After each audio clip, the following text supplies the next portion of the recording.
Welcome to our countdown of the top 10 cold opens from LetterKenny Season 1 and 2. Let's revisit the moments that had us laughing right from the start. Number 10, Season 1, Episode 6, A Fuss in the Back Bush. The town descends into a revenge-fueled brawl due to the Skid's shady dealings, leading to an old-fashioned Donnybrook that underscores the town's tight-knit and tumultuous relationships. Pack coyotes come right up the back porch the other night 'cause your dog's in heat and you know those fucking yellow-eyed bastards go right through the screen door if they're horny. Look like you're going to a formal with that top button done up to 11 like that. Well, it's not like I'm gonna be one of those nutsacks sitting around getting sucked on by skeeters all day. Come off it.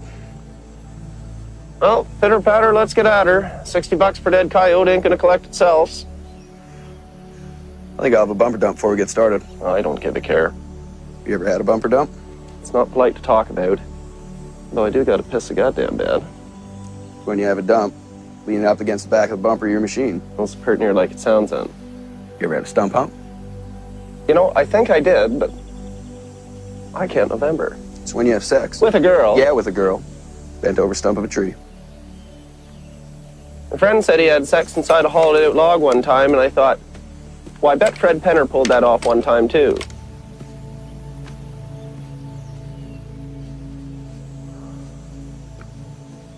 This right here. Perfect stump for a stump hump. I should say.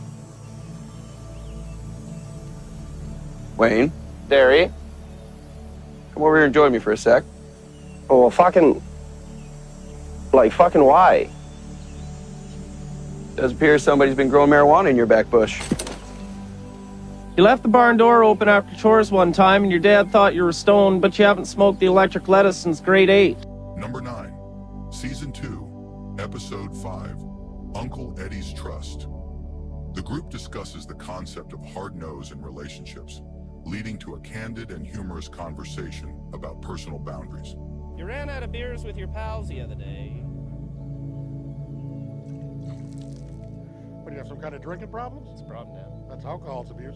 Well, to be fair... Oh, don't say to be fair. I hate when people say to be fair. It sounds like to be fair. To be fair. Well, to be fair, the bottom inch of a beer bottle is 50% spit. Don't be gross. Bugs could have crawled down there and died too, you don't know. What'd I just say? Well, it's the same reason you don't eat the bottom of an ice cream cone. I'm not sure how I feels about this talk. What do you think they check for bugs down there in the cone factory? Fuck no, they just throw the cones in the box. Figure it out. Can we move past this, please? What do you think they check for bugs down there at the cone shop? Fuck no, they just throw the ice cream on there. Have a good one. This conversation's fast becoming a confrontation. Like here, have some ice cream and fucking bugs, likely. What do you do with the bottles with the ice cream cones? Well, you throw it on the fucking ground, Dan. You let the bugs eat it. It's a circle of life. Didn't you never see The Lion King? You know I love the Lion King. We're out of beer. Beer store's closed. Fuck, do I miss Modines? Using fucking $5 million to beat some sort of bar in this town. Green, blue, and gold. I don't like where this is headed. Yeah, it's leftovers from the Christmas potluck. We haven't had that in years. A half dozen at least. Now the half bakers, but that's splitting hairs. Creme de menthe, blue curacao, butter ripple schnapps. Now what the fuck am I supposed to do with creme de menthe? Splash of milk, 3 scoops chocolate ice cream. You got yourself a frozen Girl Scout. I look like the type of prick to have a frozen Girl Scout, Derry. What am I supposed to do with blue Caraco? Mix apple juice, pear juice, garnished with blackberries. You got yourself a blue bijou. I think I'd rather have a blue bijou. Not enough for 2. Says you. What am I supposed to do with butter ripple schnapps? That's easy, Kate Cat. Down the hatch. Tasting that for days. What's the meaning of this? We found it in an old golf bag. And why do you get it? It's warm. Still a beer. Well, to be fair. To be fair. To be fair. To be fair. He is essentially drinking a bottle of piss right now.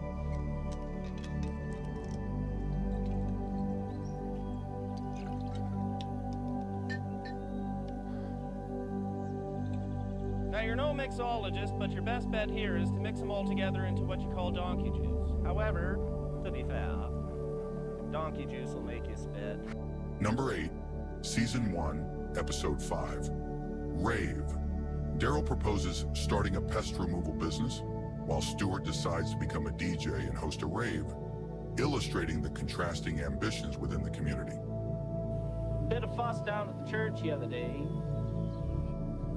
Glenn? Wayne. How are you now? good, and you? Oh, not so bad. Ooh, look what you brought with you. Oh, Daryl. Oh, fuck. Fuck, you're naked as a jaybird. Wayne, it's humid. It's the humidity. Y'all might want to think about doing the same thing. Just pop your pants right off. That way no one gets sticky. No, it's not so bad. What's the fuss? Well, Ma Odell mentioned something about you helping her get a squirrel out of her attic. I'm faced with a similar conundrum right over there. Seems like some kind of rodent's made his home over there. I have not seen him, but I sure can smell him.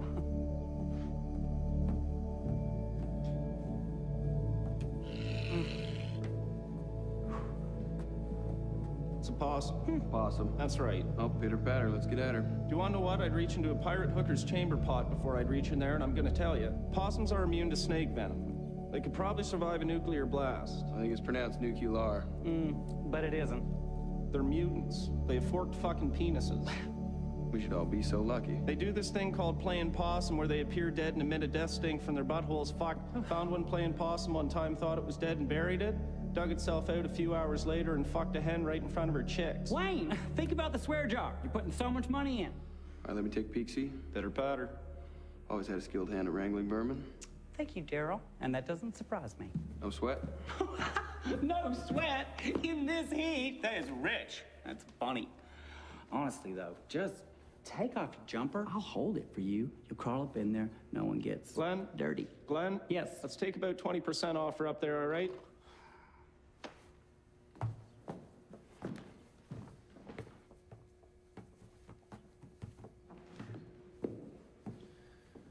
Now, you want to have an eye because I come out meaner than spit and go like a hot damn. Is he likely to bite? Is a duck's ass watertight? Get ready to give him the size 9s if he jukes behind I'll me. be give him the size 12 and a halves instead. Oh, I see. That's some drunk evolution right there, bud. Gotta wonder what two Christ made miscreants made it to make that. It's almost not worth thinking about. That's a better idea than going in head first. Under my boot.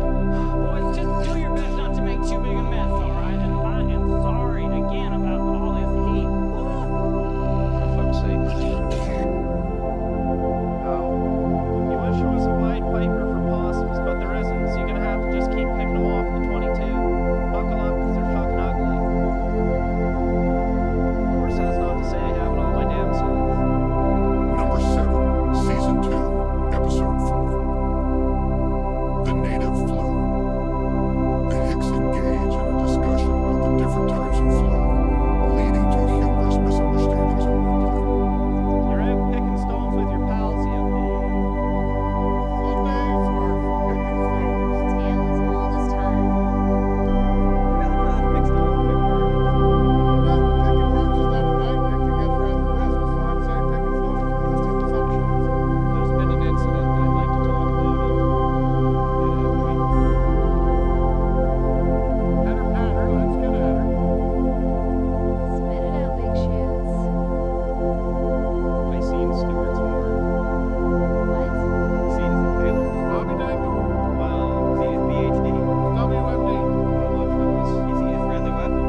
got 6 different types of Captain Crunch, though. How do you know that? Season 2, Comedian talks about Episode it on the 6, Just for Ears. Finding Can't remember his Stormy name, a though. stud. Good guy, though? The Little Hicks long-winded for discuss my the taste, but yeah, logistics pretty of good guy. breeding their Glad he was a dog, good guy. Stormy, They have leading running to a water down there? hilarious and awkward debate Anywho, about what makes a the good evening stud. went so well. You're having Thirsty Thursday with your pals the other day. It was my cousin's 6th birthday party yesterday. Which cousin? Samuel. Fucking hate Samuel. Well, Samuel likes you. Fucking hate Samuel so much. Now, Samuel's not so bad. I seen Samuel in the laundry room with the cat one time. You just know that little fucker's gonna put him in the dryer. That's a hasty conclusion. Not if you seen Samuel trying to put himself in there 15 minutes earlier. I seen Samuel snort a line of Fun Dip on his 5th birthday. I was reading fucking 5 million, didn't go to his 6th birthday party. He was doing a Fun Dip dry rip. A what? Or rips in a fun deep dry one. Well, what's that? Well, in schneef terms, if you do a line of schneef before you've ingested any booze to alter your judgment, it's called doing a dry rip. Or rips in a dry one. Doing dry rips is a pretty good indication you got a schneef problem. You got yourselves a schneef issue. Well, you's ever done a dry rip? Well, back in the day, In the glory days, I done dry rip. I'd have rips a dry one. Not sure if ripping a Fun Dip dry rip would have the same effect, but doing it is still a pretty good indication you got some sort of problem. Now, pooping fun deep definitely wouldn't have the same effects, but it's definitely an indication you got yourself a problem. Well, what's hooping? Well, that's instead of taking the drugs oralies or intranasales, you take them analies. What the fuck you talking about now? Well, instead of down the hatch or up the nose, take them in the pooper. Will you put drugs up your pooper? That's the fastest way to absorb them into your systems. Do you mean like you take the drugs with your hand? Well, then you put them up your pooper? Correct. But you don't poop them out. No, your pooper absorbs them. Isn't that curious? Hoop and Fun Dip definitely wouldn't have the same effect as Hoop and Schneef, but doing it is still probably a pretty good indication you got some sort of problem. I guess fun deep dick digger wouldn't be the ends of the world. You wanna know what I heard my friends JP and J-Dub talk about fun dip dick diggers one time? Whose dick was getting dinged? Well, I thought it was a bit intrusive to ask whose dick was getting dinged. As long as they're both consenting adults, it really doesn't matter whose dick's getting dinged. Well, I really hope the fun dip candy stick isn't going to waste in all this. You wanna know what I pulled my first all-nighter with my friend Chad in grade 8 playing Pokemans and eating fun dip? Oh, wait. If Samuel's already been taking fun dips oralies and intranasales, Yeah, we should probably go check on Samuel.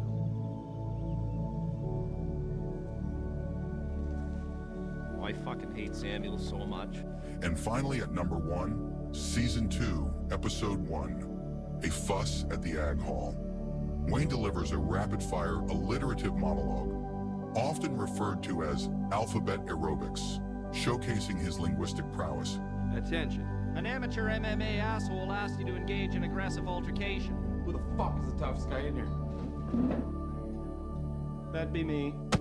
Bullshit. Popped you so bad in the bean you were beyond ass backwards. No blood, albeit bloody brutal. Clunk. Clocked your carriage, clipped your canopy, caught your conscience with a carefully concocted combative cuffin. Dink. Decked you defiantly.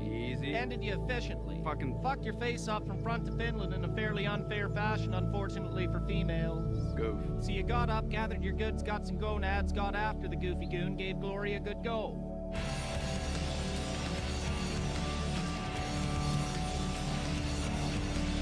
Have at her. Hucked a haymaker. Instantly. Irked the idiot. Jackass. Out juke the jerk, out jab the joker, out jam the juice head. Okay. King Kong threw a karate kick that kinda caught you in the kisser. Loser. But that legend Lady Luck was lingering and left you with only a lovely little lump on your lip. Mint. But maybe mention you may use MMA, Mr. Muay Thai. Nincompoop. Knees are unnecessary. Over it. Okay, onwards. Please. You out-punched the prick, outplayed the peasant, pushed proper pugnacity on the pinhead, left him praying for peace while Peter Piper picked a peck of pickled peppers. Quickly. He got queasy, wanted to quit. Folks were quoted as quietly quipping he looked like a quirky, quackish queen on Quaalude. Right. Roughed up the rook, wrecked his reality, ruined his rep. Super. You socked the sucker, slammed the Sally, secured the scuffle by successfully out-scrapping the skirt. Tremendous. You took over the tiff, out-tangled the tosser, tough titties on that trade, you twit, no truce. Unreal. Utterly. Violent. Very. Wonderful. Well, whatever. Exceptional. Exactly. Yep. Yeah. Zebra. Zip it. Thank you for watching this top 10 video on LetterKenny Cold Opens from seasons 1 and 2. Please like and subscribe for more top 10 videos and content. And please let us know if you enjoyed this video.